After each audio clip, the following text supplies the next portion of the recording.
Hello and welcome back to the McGuckin Group podcast. Here with us today, we have Audrey McGuckin, CEO and founder of McGuckin Group, and also one of our favorites, Caleb Gallifant of Leading in Humana in their integration initiative. So before we jump in and really get started, Audrey, would you introduce yourself? And then Caleb, I'll ask you to do the same. Yeah, so good to be with everyone again. I'm Audrey McGuckin, the CEO at the McGuckin Group. And often we get asked, what do you do at the McGuckin Group? And what we do is we help organizations grow.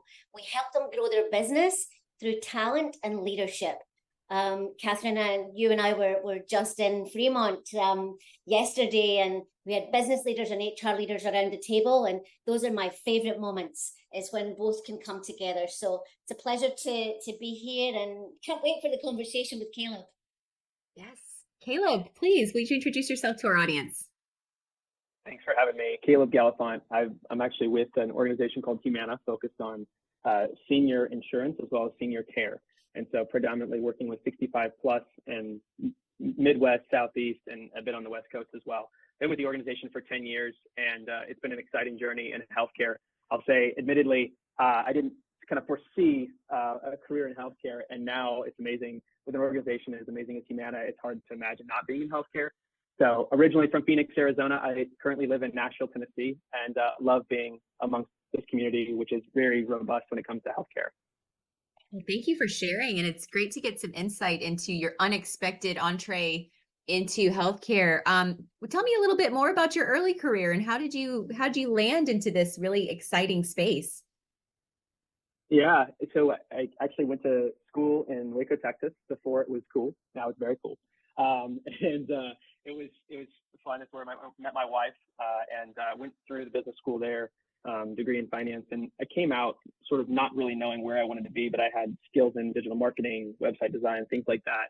Started early on, continuing that journey. But I had an opportunity to really think about it when I moved to Louisville, Kentucky, and Humana happens to have its headquarters there. And at the time, I really didn't think about healthcare. I wanted to move at a fast pace, didn't see myself as a big company person. In fact, most of my family is a long lineage of small business owners and entrepreneurs and immigrants from England and other parts of Europe, and all just, no one had ever really worked in a Fortune 500 company, let alone a Fortune 50 company. And so my wife actually worked at Humana before I did, and she was the one that convinced me and said, this company is amazing. Set aside your biases in healthcare. This company is fantastic. And so 2 years into her journey there, I joined, and she actually transitioned out. Really wanted to stay with our kids, and so we've got 4 kids. And so now we lived in Louisville for about 11 years, and then last year we moved to Nashville, Tennessee. So it's been a fun ride.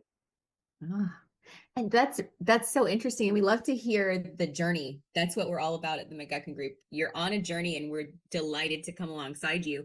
And Audrey, in that space, could you share a little bit of your journey? And I think there's a lot of parallels actually.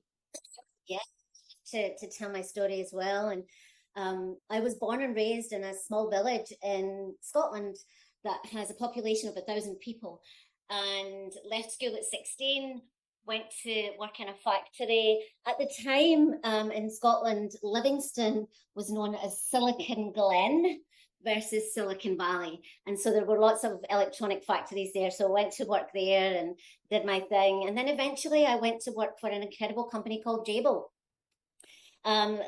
A largely unheard of company, but around 30 billion in revenue today, with about 300,000 employees. And when I first started with them in Scotland, I think we were 82 million in revenue and 100 employees. So I've had the honor to see these big transformations and these big complex moves.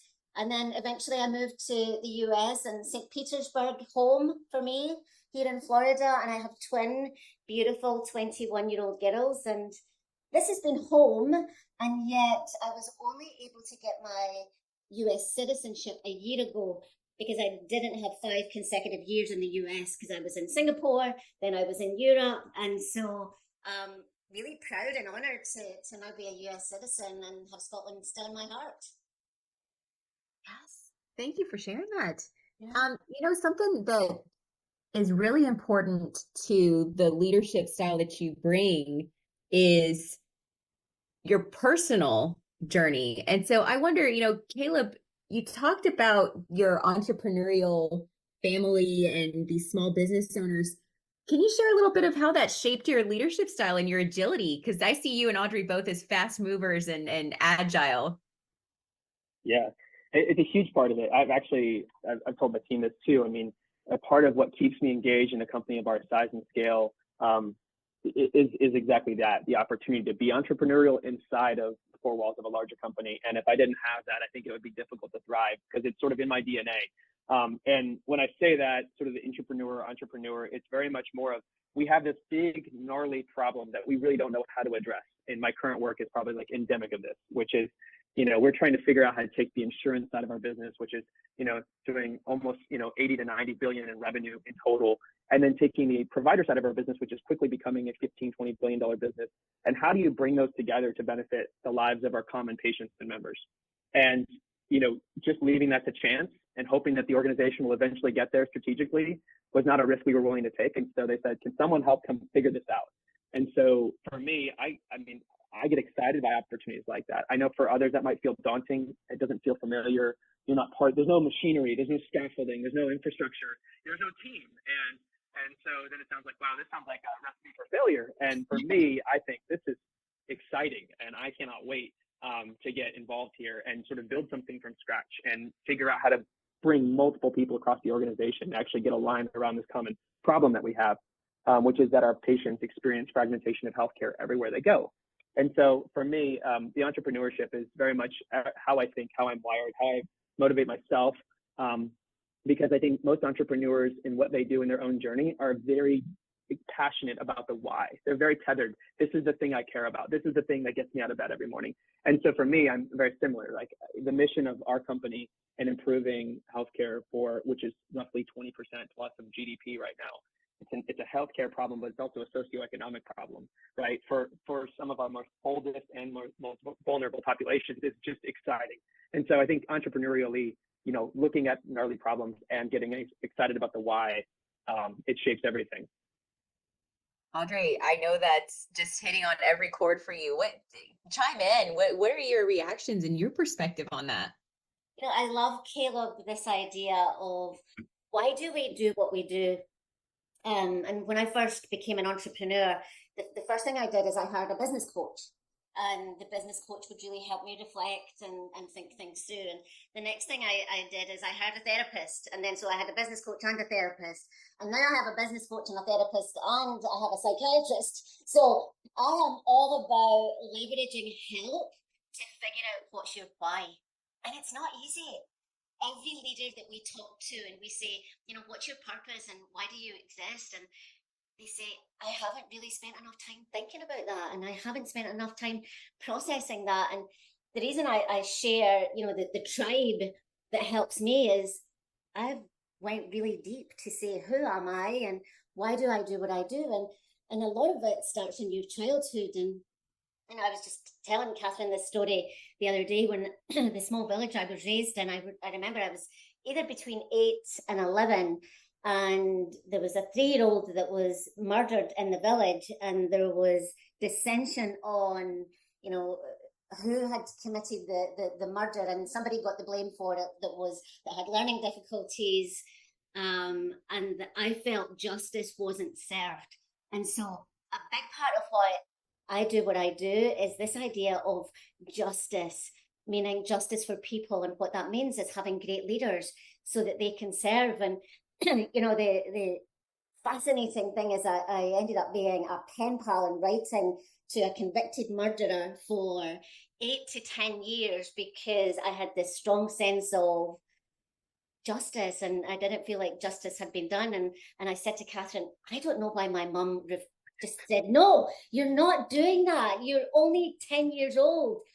And, I think I was so strong-willed and my conviction, and that carries through to the business. And so often we'll get asked, why do you do what you do? And it's to have people have exposure to great leadership through justice and do the right thing, and no matter if it's an unpopular view. Yeah. I saw you writing some things down there, Caleb, as I was talking. Let me have you hop in. Yeah. Well, I think it's amazing to think when we've worked with different firms out there when we're hiring senior leaders in our organization, some of those conversations start in high school. I've seen some of them start in grade school because of what you're saying, which is some of these experiences are so formative and they shape an individual so much that it's hard to get that from looking at a resume. It's hard to get that from just talking about your past employer. And that how someone's wired and their why is going to help us unlock obviously what's going to be a best fit organizationally, role wise. How do you help someone succeed? And so I think your story, Audrey, is amazing, and it obviously just illuminates how important that is. Yeah, and one of the reasons that I stick around and I like hanging out with you, Caleb, is I feel like you're a role model in some of the work we do with women leaders. Because when we first started working together and you said, I want to grow my women leaders, and of course that's appealing to me, right? Because that's serving the population that needs to be served. But the kicker was you said, I want to be developed at the same time on how I can support these women leaders. And not everybody has that perspective or that view, Caleb. And it's this idea of what I experience from you is a lot about how can I serve? So there's in service seems to be part of your why as well. And I don't know if you want to talk about that, Caleb. Yeah, I appreciate that. And I think one of the most challenging things and maybe most rewarding things is to sort of be aware of your blind spots and have, like you said, Audrey, have coaches, have others in your world, mentors that can actually call out where those places that you're feeling like underdeveloped. And I just happen to have, I would call it an embarrassment of riches when we first engaged, which was access to a lot of great leaders that I've learned from. And, even past guests like Ron Williams and others that have worked with you all in different capacities, and just seeing, their own journeys and studied their own journeys. And so for me, I think that, one of the hardest things is how do you balance ambition, IQ, experience with winsomeness, humility, curiosity. And that is like this tug of war constantly.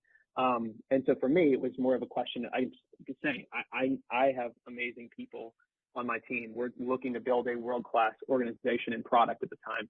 How do we really develop people towards something much greater than what they've been doing? And some of these people had been in the organization in similar roles that were very capable SME expertise for 20 years, but they had never been developed. And I will say, I remember Ron Williams saying previously, and he and I had worked in different capacities previously, but he said one of my greatest achievements is thinking about how many women leaders that I've developed that have come on to become CEOs of organizations. And he keeps track of that. And so I was thinking that's just really impactful, right? Just to think about that as being like a personal metric for him of what he cares about. And it takes a lot of intentionality to like even have that goal, to then follow through with that goal, to think about the level of investment required. And so, yeah, it was obvious for me just to think that how can I seize the moment? And the exciting thing, that was a number of years ago. Some of these women have not only taken on promotional opportunities, adjacent teams, but I continue to work with them, but even in greater leadership capacities, which is just very rewarding for me. I love that. And for our listeners and viewers that don't know, Ron Williams was the conduit for Caleb and I meeting, and Ron Williams at the time was the chairman of Aetna. And I think he happened to be in the Humana CEO office, and you two met and we got connected. And, I'm a great believer in the universe and delivering just what you need in the moment you need it. And it sounded like when you said Ron Williams actually keeps score on the number of women leaders that he develops, it gave me chills. And it seemed to have an impact on you, Caleb. Yeah, absolutely. I mean, it just opened my eyes to just different ways that people have viewed their own legacy. And I think it takes someone, at least like a Ron, like any really leader who's been in organizations leading huge transformation for decades, to sort of reflect and say, what legacy am I leaving? And for him, he caught that early on, that this is part of my legacy that I'm leaving. And so, it sparked a whole lot of questions for me. What is the legacy I'm leading? Who are the people? Like, our organization is 75% women. And so how do I think about, the intentional efforts to kind of grow and develop people, especially my women leaders. And so you guys have been great partners in the journey for us. And I think, thinking about other leaders that I've had in this organization, they've echoed very similar things to Ron.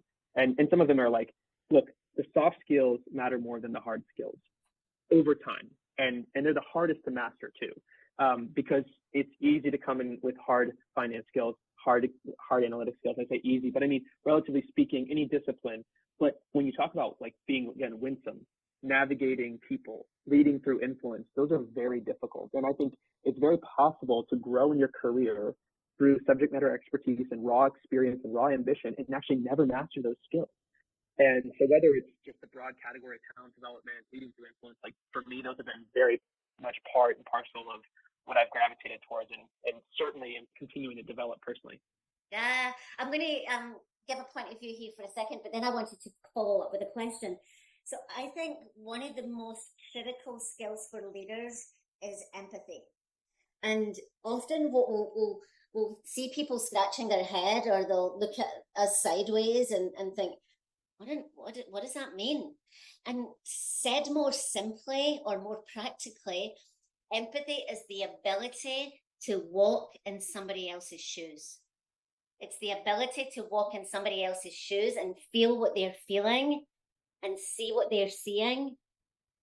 And then being able to shape to say, and how can I get the best out of them?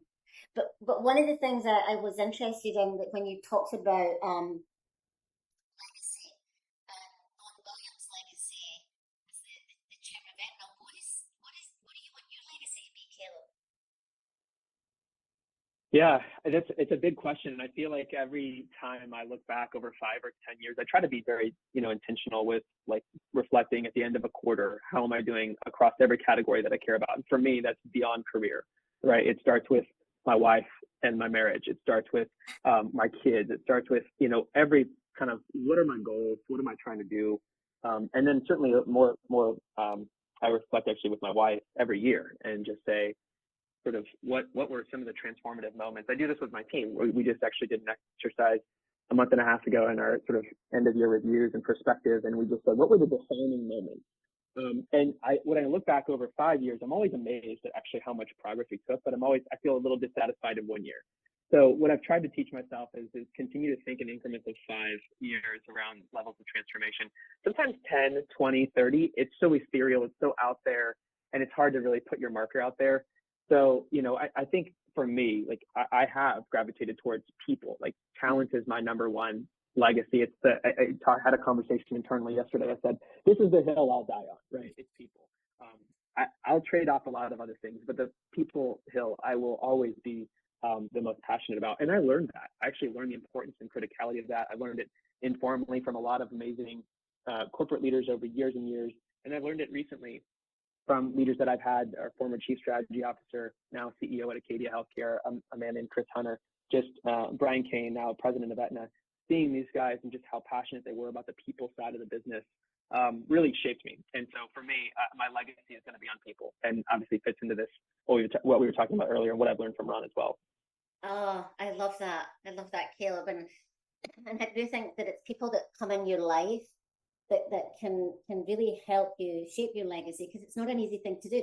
Catherine and I are getting ready to go on a 4-hour workshop with an executive at Cardinal Health. And, one of the things he's going to be talking about is his personal strategy and his legacy. And it's not all to do with work. And I love how you said, I put it into categories. One category is my relationships. And for you, that's marriage, right? That's not for everybody. But what are the categories, and how do you make it more balanced? Because what we find is work and life can really never be separated, right? That you can say that, and you can look for work-life balance, but really what you have is work-life focus. Yeah, no, it's true. I think this is true in general too. If you're not very intentional, not with how you manage your time, how you manage your energy, how you look at months and quarters, it just sort of, things happen.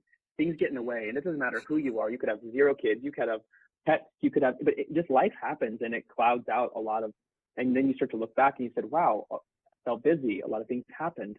And so for me, it's trying to be reflective with a goal in mind. It's not always perfect, but, for me, that's, I think, you're very clear on this, like clarity matters. You put language to that. You say, so much of the journey starts with just writing things down, providing quality of language, and so people have, I think you've said this before, is some of the women leaders you work with think more in terms of jobs and other people think in terms of careers. But where it starts is getting clarity, right?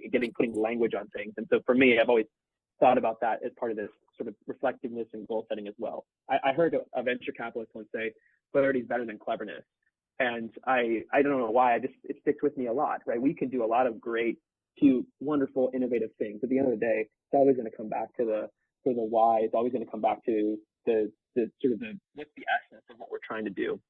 Yes, yes, and I think that's why we've been so connected over the years, Caleb, is we share that perspective. And yeah, I'm going to pass to Catherine in a second here, but one of our big themes at the McGuckin Group, as you've quite rightly said, is clarity.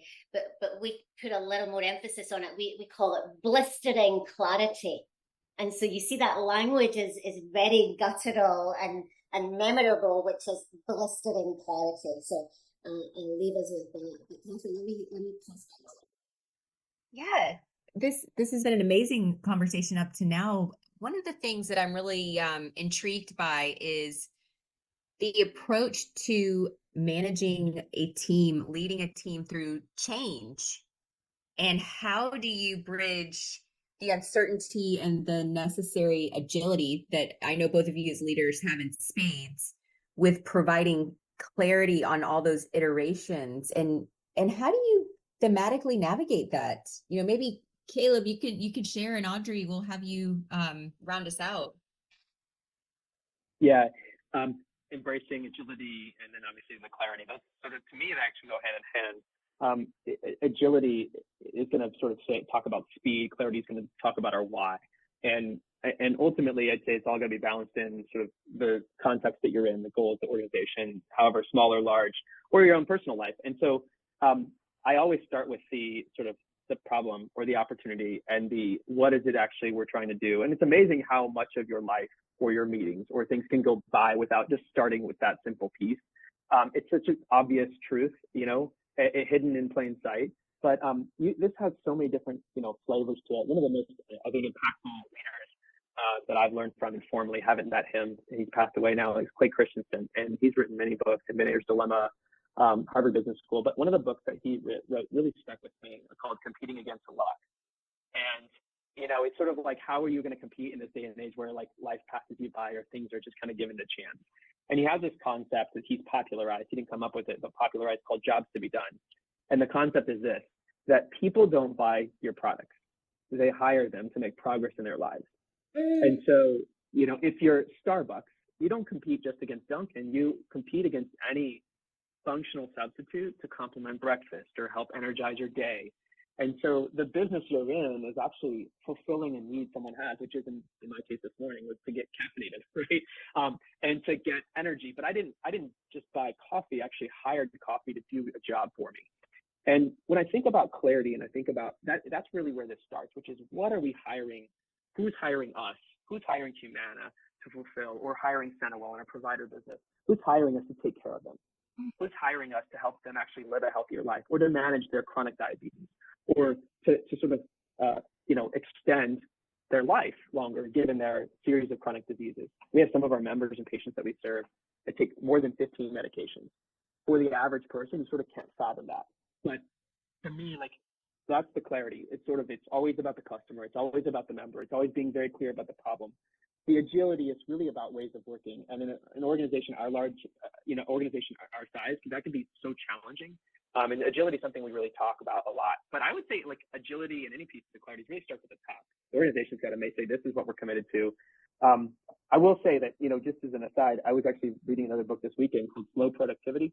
Throwing out books, but it was just a sort of an oxymoron. And so I thought, well, I'm going to pick this up and read through it. And it's amazing because it's talking about how do we actually thrive and do really quality work in a day and an age where burnout is prevalent.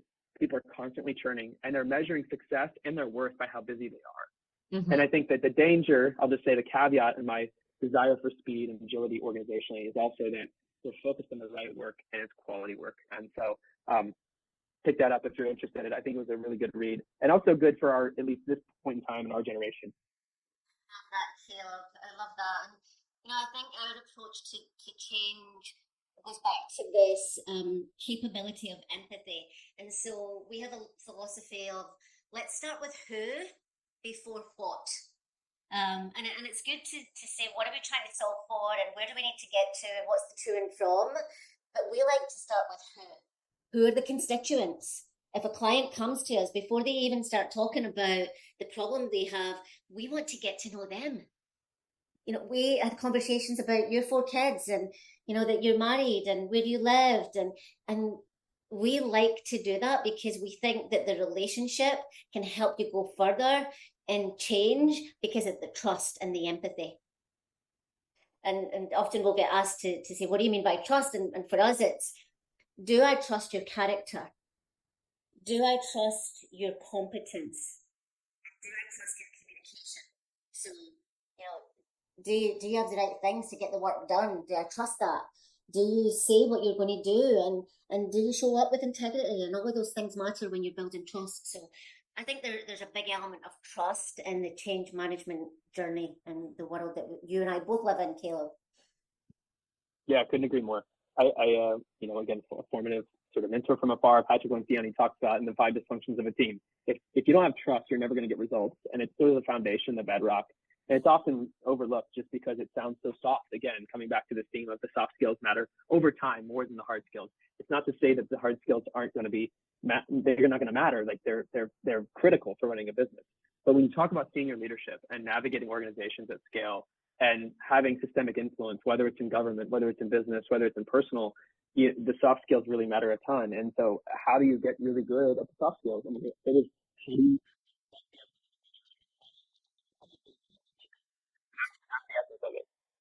What a great place to land us on, Caleb.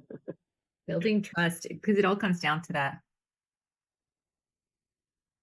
Yeah, it does. It's the foundation. It's the foundation of leadership. You know, to think that you could hold people accountable really without trust is sort of, hey, I'll just give them metrics, right? And if they hit those metrics, then this thing works. Forget whether or not they've bought into the vision. Forget whether or not they've bought into me personally. And I think that might get you by a year or two, but it's not going to make someone a lifelong, you know, contributor to where the organization's going. No, certainly not. But what I would love to say is, as we round out, there were so many amazing nuggets of information. I was taking notes. Caleb's book recommendations, will include those in the comments for those who are interested, and we're trying to catch them all. But just an abundance of gratitude to both of you for sharing your story courageously. Vulnerability takes courage. And also for just being such dynamic and empathetic leaders in a time where it's in high demand and short supply. So thank you to you both, Audrey and Caleb, for your time today. Thanks, Caleb, for joining Thank us. you. All right. Thanks for having me. Yes.